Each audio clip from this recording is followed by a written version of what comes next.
This is Paul Breach, a TikToker in his mid-40s who's best known for making thirst traps directed at teenagers, flirting with teenage girls on TikTok Live, and impregnating a teenager when he was 28 years old. He became so infamous online that it started a whole movement of people routinely spotting him in public and calling him out. After 5 years, Paul Breach continues to make videos on TikTok and Cameo, despite the mountain of allegations: a TikTok ban, catfishing incident, becoming homeless, and being attacked by a man in a mask. This is the entire cursed timeline of Paul Breach. Paul Breach has been a menace on UK TikTok for over half a decade with a long history of controversy and scandals. He was born on January 31st, 1980. Now 46 years old, Paul, against the odds, rose to prominence on TikTok in his 40s, making lip sync and dance videos you would typically expect from people 25 years younger than him. The videos were mostly cringe, but they had a sort of ironic charm to them, and so Paul Breach, aka Snapshot Eye, gained an ironic following. Hundreds of thousands of subscribers who, for the most part, found him awkwardly entertaining. He went viral for his green grass dance video and for making the worst football chant ever for Jack Grealish. You remember, before the Euros there was a footballer that nobody knows. Now it's the World Cup. And he scores his goal, his name was Jack Grealish, his name was Jack Grealish. And you're like, he's my bubba. Oh, he's my boo. Oh, he's my bubba. He's my boo.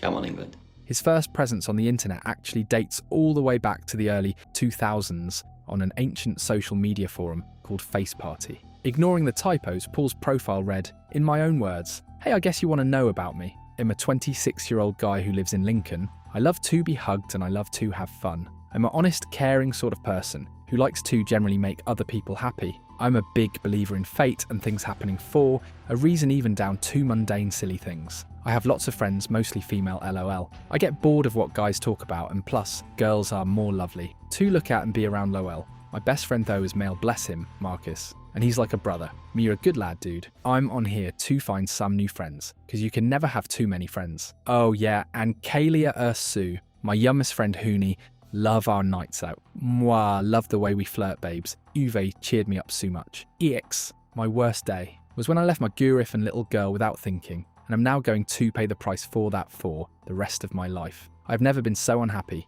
I miss them both so much with all my heart. He was also on the site Facepic, a social media platform where people could review other people's pictures. BreachyBoy01 says about his body: hair colour, blonde, natural. Eye colour, blue. Height, 5 feet 9 inches / 1.75 meters. Body, athletic / toned. Facial hair, naturally smooth. Body hair, naturally smooth. There were some questionable messages he sent directly to young girls from his Facepic profile. Age 17, gender female. Location, Stoke, United Kingdom. Hey honey, are gorgeous and so nice are chatting to me. Yeah.xxx. Age 16, gender female. Location, Bournemouth, United Kingdom. Wow, this girl is so yummy. She has amazing eyes. Would love to lose yourself in them. I envy any guy that gets to do that. Mwah, hun. It's impossible to remember a time when the 46-year-old influencer wasn't knee-deep in controversy. This is the most infamous man on TikTok.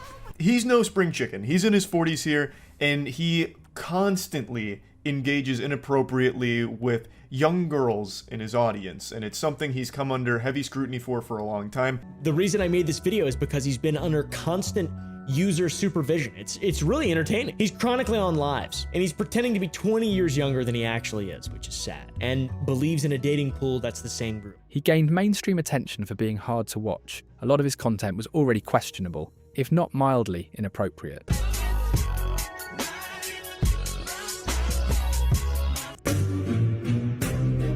You make it look like it's magic. Why can't we flex on the world and make them say our name? You make it look like it's magic. I see nobody but you. Good morning, welcome to Tuesday. One question. Anybody giving out hugs? I think I want one. Yeah, good morning. Anybody giving out hugs? I think I want one.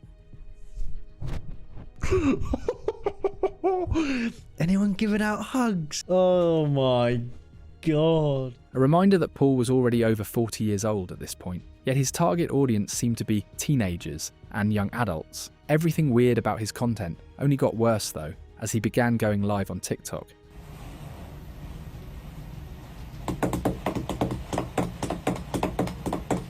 I got abused when I was young. Paul's idea of entertaining a live audience was doing or saying the most random thing he could think of, which led to his infamous Tanzania plane crash clip. Oh, there's a plane crash in Tanzania. God, blimey. Into the lake.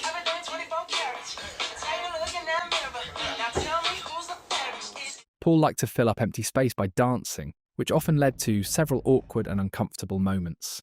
Isabella, hello, how are you? How's the dogs? Emma, good evening. Bonjour.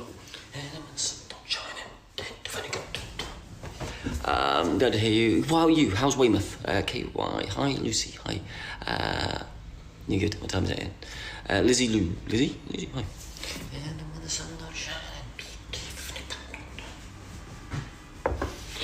Susie, good evening. How are you?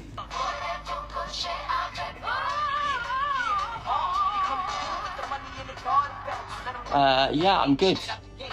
Okay. I don't understand some of these messages. Sarah, I'm good. What you went through? Yeah, just football. I'm falling asleep during the football. You good now? You're home. Bless you. It's actually a good time. Hey, Caitlin. Hey, Mells. Hi. Hey, Caitlin. Squat on. Mells. Hi. Another uncomfortable thing about Paul was that he became infamous for interacting with invisible comments. I hope things are good with you, Bab. Have you sent me your voice note yet? Have you sent me your voice? Bear with me. Speak soon, Rachel. Keep being you with your Welsh twang. I said twang, nothing else.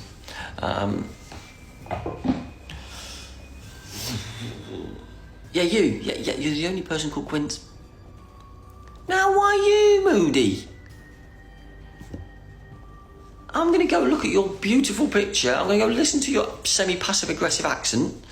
And he got viciously made fun of because of this. And if it wasn't already painfully obvious that Paul was trying to reach young people with his content, here he is, straight up admitting it. Carla. 30 from Wales. There you go, Carla. You've got to follow. You've ruined my stats, Carla, because you're 30. And I only follow people specifically in their 20s. Specifically, and you've ruined my stats. Thank you very much. I'm going to have to reset now. He would also go live flirting with teenagers, and somehow the teenager would be the one more concerned about how bad of a look that was. Yeah, but in this case, it's the negative because they're telling me that I'm dating you. All right, don't look so fucking disappointed. Yes, but we're not, because we've just spoken about your boyfriend. Oh, erotic readings. I did say that. I've got a voice for it, to be honest. I've got an incredible voice for my voice. You can just do what you want over there. I could literally fall in love with me for my voice. Not dating. We are. We're people who talk on TikTok, on the live stream, for shits and giggles. Your language today. Does it not make you irritated that people are saying that you're dating me? It's just really, really weird. This was unfortunately typical of the unhinged things Paul routinely said on TikTok Live. Fully aware that his audience is made of teenagers, he asked them to send him pictures of their feet. And he defended this by saying it's not sexual, and that if you think it's sexual, you're the problem. Bit of fan interaction, follower interaction, as you will, friend interaction. So when I did that game and said, show me a picture of your feet, whether wearing slippers, socks, horrible, naked feet, send it to me. Interested in learning about these young girls' lives? You're 44. Go be with people your own age. Oh. And I don't know the context. Paul Breach didn't stop there though. He would slip into DMs of his young fans, especially girls either in their early 20s or a little bit under that, and send them voice messages, trying to strike up a friendship, or even something more. Good morning. Hi. You get a voice note because I'm so tired of typing messages. Hi, I know nothing about you. Tell me who you are. You obviously follow me from TikTok. You're from Nottingham. What do you do in Nottingham? Tell me things about yourself. You can reply voice note, you can reply normally, it's your choice. But tell me who you are. And if you're up at this time, you're probably on a night out. Have a great night out and just be safe. He sent that voice note at 2 a.m. on a Sunday morning. Combine things like that with TikToks like this. Just a quick question before I continue to pretend to be an adult. What's your favourite dinosaur, out of curiosity? Mine's a clitoris. What's yours? And you get a disturbing pattern of behaviour. It's hard not to view Paul as a predator or at least a massive creep. His only defence for messaging and meeting up with girls less than half his age is that if he was gay, no one would have a problem with it. Because it's crazy, it's really exciting. You tell me off for meeting 20-year-olds. What happens if I was a 42-year-old gay man and a bunch of 20-year-old men asked me to go to the football? If he's not using that defence, he also claims he's being messaged first, and so he can't be creepy. She found me, to be honest. She messaged me first. In fact, all of you messaged me first. How are you today? I'm good, Carrie. How are you? You all messaged me first. Whether you call me creepy or not, you all say hello to me. We've seen the voice message he sent at 2 a.m. He definitely initiates first contact on a couple of occasions. This strategy works so well for Paul that he didn't need a dating app. Would I ever use a new dating app? I have absolutely zero need to use a dating app, ever. Zero. And he's right. By the end of 2022, people had begun looking into Paul's past relationships, and it's fair to say each one was a unique flavour of Paul Breach degeneracy. Old Facebook posts from Paul in April 2008 were dug up, and they show a 28-year-old Paul posing with his then-girlfriend, who was born in November 1990, making her a little over 17 at the time. Other photos show Paul's 17-year-old girlfriend pregnant with a visible baby bump, meaning they probably started dating when she was 16 or earlier, whilst Paul was already in his late 20s. Now, it's important to stress that in the UK, the age of consent is 16, not 18. So legally, Paul didn't do anything wrong, but a lot of people will not overlook how morally shady it is for a man in his late 20s to be dating a teenager 10 plus years younger than him, keeping in mind that it's a behaviour he's still engaged in his 40s. Paul's response to this criticism is all over the place and hard to understand. When this user asked him about the undeniable evidence of him getting a 17-year-old pregnant, he responds saying, "Evidence? We were in love and bought a house together and spent years together. But you know, never mind FFS. What planet are you all on? Goodbye." So on one hand, he may seem proud of his weird relationship with a teenager, but on other occasions, when the scrutiny is too much for Paul to handle, he'll deflect away from it and pretend it's a silly internet rumour. Did you get a 17-year-old pregnant? Did I get who pregnant? A 17-year-old pregnant. I thought I got a 15, 16, 20, 19, 18, 14, 10. Right. Do you have a baby mum? No, I'm not talking about anybody in my family. It's completely fair for Paul to not want to talk about his son or his family publicly. He has the right to his privacy. But it's slimy behaviour to pretend that the question he was asked was some sort of far-reaching allegation with no backing. Paul Breach, in that moment, knew how old she was. He corrects people about it when he thinks it's a bad look. You need to realise, because obviously he's got like a 16-year-old pregnant. No, I haven't. A 17-year-old. Makes it so much better, sorry, I forgot to say that. How old's Grace? Ultimately, when pushed on the topic, Paul's defence is that he didn't get arrested, so he's in the clear. I know, but when people are saying you've got a 17-year-old pregnant when you're nearly 30, man, it's a bit mad, isn't it? Cammy, would you think, now, because you are an intelligent bloke, would you think if I'd done anything wrong that I would still be on the internet and not have been arrested? Full stop sentence. Right, are you allowed to see your child? Yeah. Are you?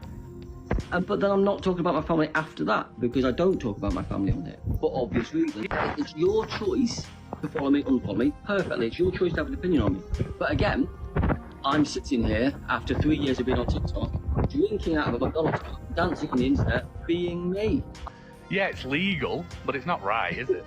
Again, Cammy, your opinion is your opinion, and you're allowed that.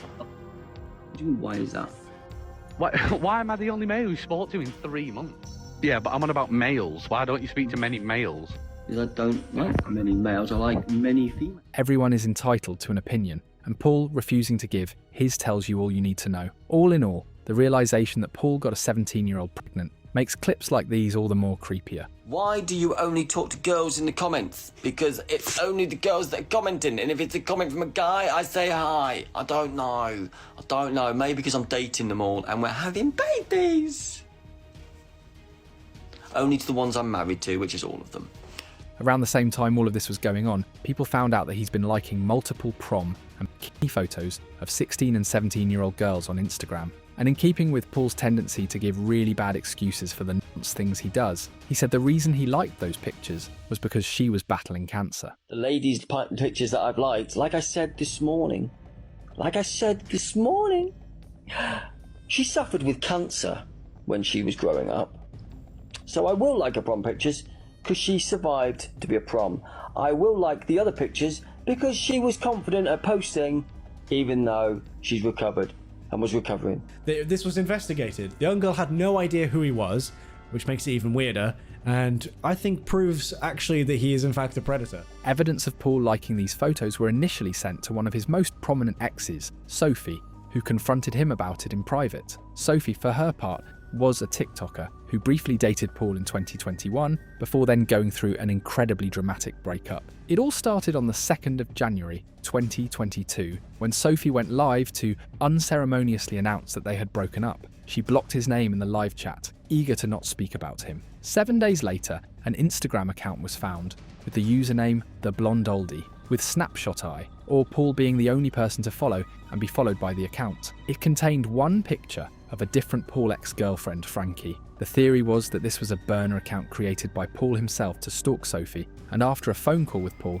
she said he admitted to being behind the account after initially stating it was created and owned by the ex, Frankie. This is where the timeline gets messy, and it truly depends on who you trust in this situation, because Frankie herself would seem to appear to take ownership of the account and defend Paul from the online bashing her was coming under. Responding to a DM asking if she is the real Frankie, she says, "Yes, and I think the disrespect that Paul's getting is disgusting. He has not done anything wrong to me, and I'm pretty sure he's not done anything wrong to Sophie. He's a good man, and everyone who's trying to push him over the edge deserves to see the evil in themselves." It's horrible. Things got even more messy when Frankie would appear on TikTok in person, attempting to clear the air on her relationship with Paul, the Instagram account, as well as other rumours. She claimed to have Paul's permission to put out this video, and it must be said that her version of events do sound the most reasonable. However, this video was quickly deleted soon after it was uploaded, so who knows at this point. Regardless, on the 23rd of January, 2022, Sophie decided to tell everyone all the details about what happened between her and Paul Breach, broken down on Tattle Life. They met on TikTok after he sent her a message. They had a couple of phone calls and got on, so she went to meet up with him. He gifts her the jars. He then comes to Sophie's in Nottingham. His dad drives him and brings everything but his kitchen sink, including his birth certificate. He leaves to go back to his flat, which he then gives up. This makes Sophie suspect he is trying to move in with her. He comes back and they go to IKEA. She tells us he does a silly foot dance when he thinks he's been recognised. She's embarrassed by him. Whilst at Sophie's, he begins to clean out her cupboards, taking himself to Little Tesco to buy cleaning products. He throws away letters on his live, which she sees. She is not happy. She tells him he spends too much time on TikTok. He spends the rest of the night hiding under her duvet in her bed. She also slept on the sofa whenever he stayed while he was in her bed. He has a couple of interviews in Nottingham and was meant to go for a trial, but he expects Sophie to drive him. She's annoyed because the night before, he left his empty Cadbury's yogurt pot on the sofa, Sophie's bed, while he is there. It doesn't end well, and he leaves to spend Christmas in a Travelodge. He makes a fake person out of clothes in his Travelodge room to keep him company, making multiple videos with this scarecrow. The relationship ends. She drives to drop his stuff off at his dad's. She keeps his velvetizer and still has his birth certificate. The birth certificate was only returned to Paul when they briefly reunited in the summer of 2022. He sends her horrible voice notes. We haven't heard them. The live happens. Leanne joins. Says she sees nothing wrong with age gaps, but agrees his behaviour is odd. He goes live in a dark room and posts a TikTok. In addition to all of that, Sophie also revealed that they never had sex. He never offered her any petrol money, despite expecting her to drive him everywhere. He recorded her several times without permission, and that a 43-year-old Paul Breach still lived with his dad. More on this in a minute. After Sophie's livestream, Paul went live himself in a dark room, rambling about nothing, before then making a video stating he can't be all bad because she got him a Christmas present. However, Sophie's integrity has to come under a bit of scrutiny because she did get back together with Paul later in the summer of 2022 after this massive train wreck of a breakup. Tell Jesus that the bitch is back. I was in a 212 on the uptown end. They split up again soon after, and Sophie remained low-key afterwards. Around the turn of the year, between December 2022 and January 2023, Paul got himself into a situation with a 19-year-old named Grace. He travelled to Norwich to do a photo shoot with her, and despite the fact that she clearly didn't want to be part of his live stream, he kept talking to her off camera, urging her to get started multiple times. How nice this wall is. This wall is going to be amazing for photos later. You need to start getting ready. You got to get all your stuff. Yeah. Your outfit changes. You need to get all your outfit changes. And you need to go and sort all that malarkey out. Yeah. And then we can take photos and it'll be majestic. Is that my hand? Yeah, that's my hand. What happened to that? Let me back to the bed. Yeah, that's not me. No. Owen, hi, learn hi. Right, so we're gonna go and do, so yeah, and then you go get your stuff and then we can crack on that, yeah? But I'm still full.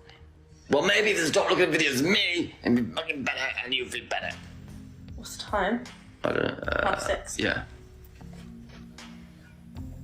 Oh, the fire. Because you'll be not easily distracted, innit? Lee, can't tell you. Read them. Can't read them. But yeah, if we do go sort out your outfits or whatever, and then we can do these photos, we go crazy. I don't really know much about lies. What's like the things in the bottom right corner? So yeah, so if we go get stuff, then we can like crack on with life. Jesus. And see what happens. Yeah. Yeah. Keep smiling, have a wonderful new year.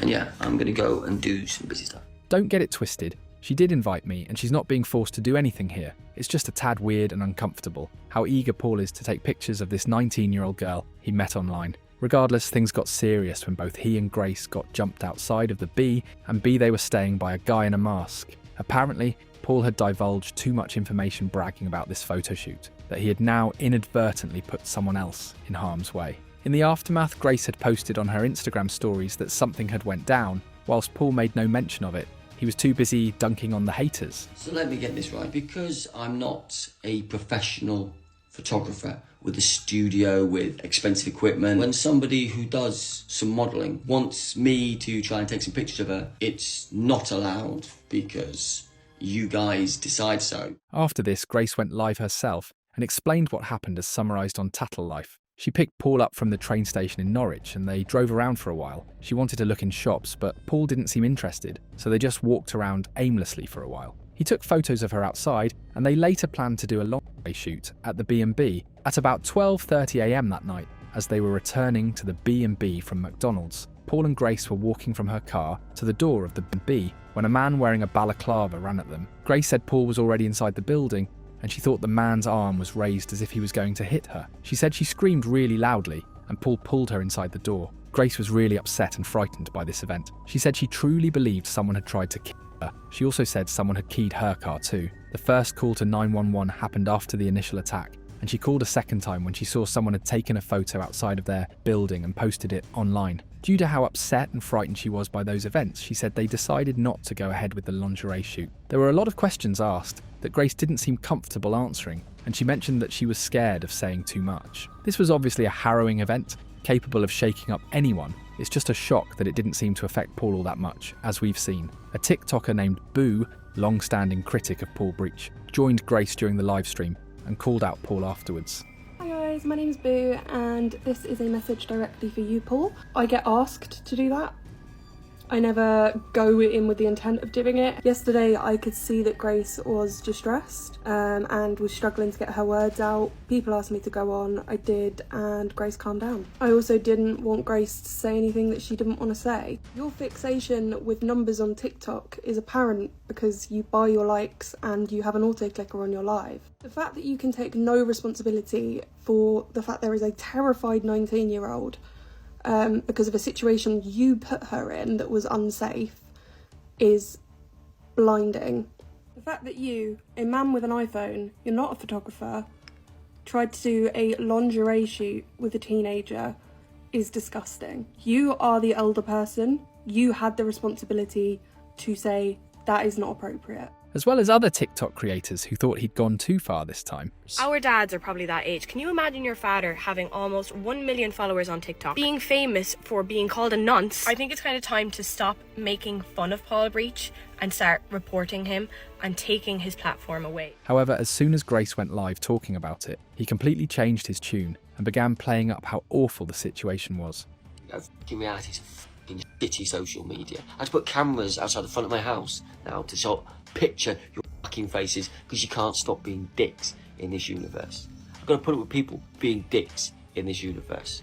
I've got to fucking put up with people putting masks on, running at a fucking poor girl who I'm with at the time, trying to punch me or trying to fucking just scare the living shit out of her to try and record it to post on social. Paul isn't exactly wrong here. People who track him down and attack him with masks are definitely weirdos. It just comes off as performative outrage because he didn't think to call out this behaviour first, rather than squabbling with his haters. Regardless, the news spread like wildfire, and shockingly, this event got his TikTok account permanently banned. Unable to stay away for long though, he returned almost immediately with a new account, went live and said he was relieved he got banned. I'm so happy. I can't explain how happy I am. I feel so unburdened by this. I couldn't say this on my other account, for fear it might get banned. This is going to be fun to watch. We're going to do a social experiment. Not going to do that. Not going to do that, because nobody would release identifiable places on the internet, would they? Nobody would do that, would they? Nobody would put people's families or friends in danger on the internet, would they? No, they wouldn't. I mean, this is a nothing account now. So we could all be truthful on the internet. Because we've got nothing to hide. I am so happy. I can't explain how happy I am. I have a bath bomb. Time to move out of home. Don't live with your parents anymore. Just don't. Come on, you've got this. You've got this. I mean, now I'm being serious, looking like a pirate. You're bloody amazing, you are. So now I can pick apart continuously your accounts. Now I've got a small account. This one goes, I'll have another small account. That one goes, I'll have another small account. That one goes, I'll have another small account. And I've got a big mouth. And sometimes people listen to me because I'm Paul from TikTok. So now I can talk. Freely. I can't explain how happy I am. If you're having difficulty following what Paul is so happy about, that's not your fault. Paul went on rambling endlessly about how he was going to live a normal life, away from the critical eye of the internet, and focus on being stable offline. This, as you could expect, never happened. Paul carried on posting thirst traps and going live like nothing ever happened. You'd expect nothing less from Paul, who genuinely believed he's world famous. And I'm glad I'm still around because I've become world famous by living. I've become world famous by living. How cool is that? Now that's a flex. To be fair to Paul, his popularity in the UK is unquestionable, as starting in 2022, there are countless IRL interactions with Paul all over the country. With beauty beyond the eye. There's a video. Yeah. Say I'm a pedo. Enjoy yourselves. Alright, you ready? You're a pedo. Yum. What? Shall I vanilla you?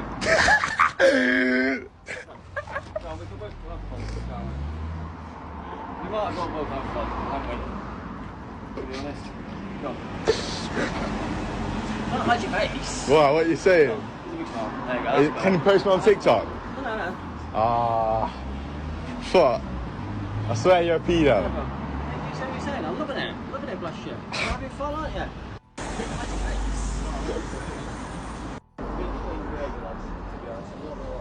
You sit on your life and expect to talk to people that aren't there. Have fun recording, right? Allowing this on your... Guys, we're on our way to go see Paul Breach, the pedophile. This is so exciting. Oh, I think he's talking to someone. Y'all see that bitch over there? Yeah. Y'all see him? Yeah. Oi, why do you talk to 16-year-old girls? What? Why do you talk to 16-year-old girls? Who's 16? Huh? Who's 16? Why are you filming this? Should we go talk to the police? Should we go No, to the police? no. Should we do this? Have a chat with the police? Why are you trying to... Hey guys, did you know there's a website called Paul Breach Tracker where it actually shows you where Paul Breach has been spotted in the wild? This is madness. Truly a global sensation. By this point, most of Paul's audience were trolls looking to embarrass him in one way or the other. Paul also took a trip to London, where he planned to meet up with a 19-year-old girl. This turned out to be a catfish situation, as his date was a 32-year woman who had been posing as a teenage girl who was vulnerable and struggling with anxiety. Relationship. What? New drama in the life of Paul. So when You're a 32-year-old woman and you pretend to be a 19-year-old and you speak to me for 5 months. And you tell me things like your sister is suicidal and you suffer with anxiety, and we talk quite a lot. And then I will ask you to send me a smile occasionally, like I do lots of people on here, because yeah, I'm that creepy guy who likes to smile. You don't send messages, and I don't send you messages saying, can I see anything else? I send a message saying, can I see a smile? Because it makes me smile. So then you go and have a conversation pretending to be this lady. You then say that you want to meet me in London. So I say, yeah, that's fine, choice is yours. So then you say, do you want me to stay overnight? And I say, the choice is yours. Then you say, do you want to meet my dad? And I say, yeah, that's fine, I'll meet your dad. But again, I'm a creepy, horrible, disgusting, vile human who says the choice is yours. And yeah, I'll ask for a smiley picture because I like a smile. And yeah, look at the time, I'm tired. The catfisher posted their text interaction, including voice messages he sent, asking for directions to where she were. Once again, a 19-year-old is an adult, so he wasn't technically doing anything illegal here. It was just really weird. Paul also started a Cameo account where he could really monetize his infamy by making really creepy happy birthday videos for 15-year-old girls. Hello, Doc. Hello, babe. Hello, honey. Hello, sweetie. Hello, cupcake. Hello, my little delectable princess. Hello, my queen. Hello, my bubs. Hello, my boo-boo-boo. Hello, my little rhododendron. This is basically a birthday shout-out from Holly via me and my words. You are incredible. Never stop being incredible, babe, and incredible babs, and incredible you. Never stop being so sweet and incredibly fantastic. Never stop smiling and living life. You're cool. You're beautiful. You're amazing. Happy birthday to you. Happy birthday to you. Happy birthday, dear Dolly. Happy birthday to you, Babs, sweetie, cupcake. My little woo-woo-woo, my little boo-boo-boo. My little kingdom. At this point, Paul was leaning into his negative reputation to stay relevant, yet he was still very clearly butthurt about the things people were saying about him, so he hilariously threatened legal action. I will still work with Cameo and make my videos on there for you guys when you request them. I will now work with my agent and management team on other projects that they supply me, and that'll be exciting for me to do. I've spent this morning phoning up my union and seeking legal advice, and for that I will have to spend a bit of money, but I will go down the route of legal side of things, because I've never said don't take the piss out of me. I've never said that it's not a joke, you can banter, you can mimic me, you can do that stuff. But it's gone beyond any of that with some of the disgusting, heinous things that some of you think you have the right to say about me. So I will be going down the legal side of things to see what happens. Because you cannot get away with what you're saying. You can take the piss. You can have a laugh at my expense. You can not like me. But some of the stuff that you say, unfounded stuff that you say, is unjustifiable and basically wrong and lying and defamation of someone's character. So I will be going down the legal side of things, and we'll see what comes out of that. The police are already aware, and there is already a file at the moment with lots and lots of information in it for the time when something may change on social media. There was no way for Paul to enforce this, but that wouldn't stop him from trying. He began doxing people indiscriminately. In response to one user calling him out for getting a 17-year-old pregnant, Paul sent this email to her employer. To whom it may concern, I'm writing this email in a state of shock and disgust at one of your employees, Nikki Hughes, business development manager, and her actions against me on social media. This lady represents you and is happy to post your company on her Facebook page, whilst also spreading malicious rumours about me on there and other social media platforms. I find this behaviour totally abhorrent and slanderous. The attached screenshot is just one of many things she has posted about me. Yours sincerely, Paul Breach. And there are multiple examples of Paul doxing or threatening to dox people on his Instagram stories as he embarked on this bizarre witch hunt that was never likely to bear any results. Paul went fully unhinged down this rabbit hole at one point. His inability to take criticism in any form was really putting Paul on edge. By this point, he was heavily censoring his critics. First of all, Paul, your comments are off, so you're not allowing people to comment on the video and tell you why you are what you said you are. Also, you don't allow anyone to duet or stitch what you've said, so people are having to do what I've done, which is record what you've said and then add my own context in. So, since I posted my video last week about Paul Breach, or investigating Paul Breach, whatever you want to call it, it seems that he's blocked me on both TikTok and Instagram. But it's not just me, I don't think. I've noticed that any creator that seems to speak out about him, they get blocked by him. Now, I've also had some information from DMs this week that is quite interesting. But not only that, this week he's also come out with a series of TikToks saying that he's in a media witch hunt, which is bonkers because it makes him sound like he's Tom Cruise and he's getting cancelled from the height of his career. By this point, Paul was crashing out on his viewers every other time he went live, despite having comments turned off for the most part, ironically calling his audience a bunch of children. Do you know, if TikTok disappeared tomorrow, you would still breathe oxygen, you'll still have food, you'll still go to the shops, still get in your car and drive. It would just not be here. You do know that, don't you? It's just simple as that. Sometimes I get told off for being a big, massive child, or be patronising, or be condescending. But it seems that on this app, I am talking to quite a few fucking children who are of an adult age. Don't like something, don't get involved in it. Don't watch it. Don't like it. But no, everybody gets involved. Biggest fucking playground going. Predictably, this didn't discourage anyone from trolling him. If anything, it added more fuel to the fire seeing how much it got to him. It wasn't long before Paul would deactivate all his socials and put out this apology post. To anybody that I know in actual real life, I'm sorry if I hurt you or disappointed you. My social media life has skyrocketed beyond the realms of normal, and the amount of trolling and harassment on me and people I know has reached such ridiculous levels that I have had to step away from what I enjoyed doing. I don't know what I will do or where I will end up, but to those I care about, I'm sorry for strangers contacting you or harassing you and the negativity that has brought to your lives. My life isn't the same and will never be the same as it was. Just please accept my apology. Paul Breach was fully back on social media within a week. To be fair, this truly was a tough time for Paul, a time where all of his dirty laundry seemed to be getting exposed at the same. When the word first spread that Paul Breach used to work in healthcare, he tried to flex about it despite the fact that he voluntarily stopped working in healthcare to focus on making TikTok videos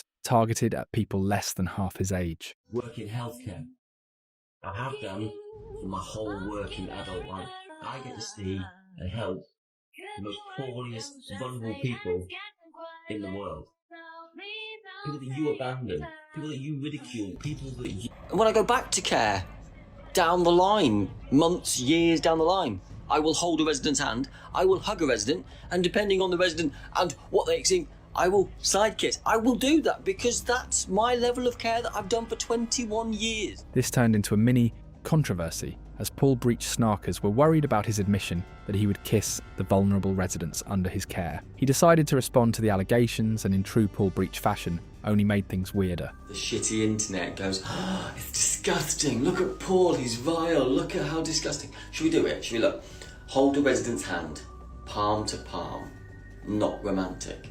Hug a resident, side to side, arm round the shoulder, not bear hug, not romantic. And let's get to the side cheek, kiss on the, into the air, not on a person. Person, side cheek, ah, look at that, the air, wow, inappropriate with the air. Goodness gracious me. How pathetic can some people be? I've seen quite a lot.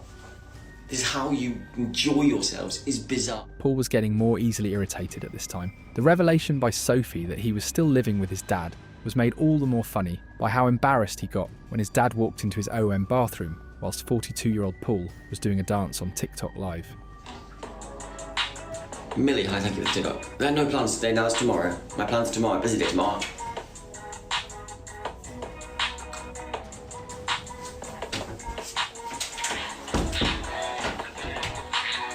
Around this time was when Paul decided to start travelling more often. Some commenters say that's because he was kicked out or had a dispute with his family, but that's speculation more than anything else. Whatever the reason, Paul allegedly became homeless for a month, living in tents and calling it wild camping.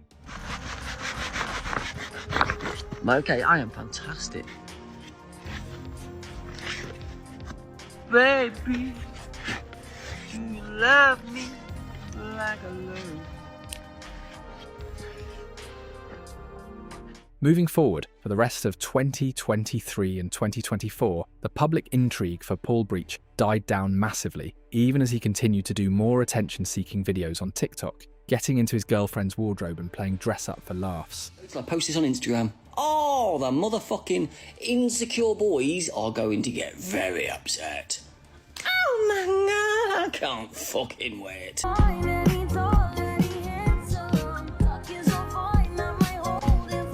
And I look divine, I look slay, I look like a king and a queen and a pook. He began talking about firefighters wearing dresses and was fishing for outrage from conservatives. His attempt to shoehorn himself into gender wars was embarrassingly transparent, and not a lot of people took the bait, with the majority of his trollers calling him out for being desperate and cringe. That he thinks that people don't like him or are criticising him just because he's wearing a dress. It's not that really. I just don't think he's pulling it off personally. Also, I think he's always wanted to secretly do this, but it's just taken him this long to find a partner who will let him actually borrow their clothes. Nonetheless, Paul continues to have some presence online, even till this day. His cameo video requests haven't slowed down all that much, and he will post TikToks of him dancing regardless of the multiple thousands of people that have tried and failed to get him off the internet. It might genuinely be impossible at this stage, because this might legitimately be Paul Breach's version of therapy. I mean, when I had a traumatic event in my life a long, long time ago,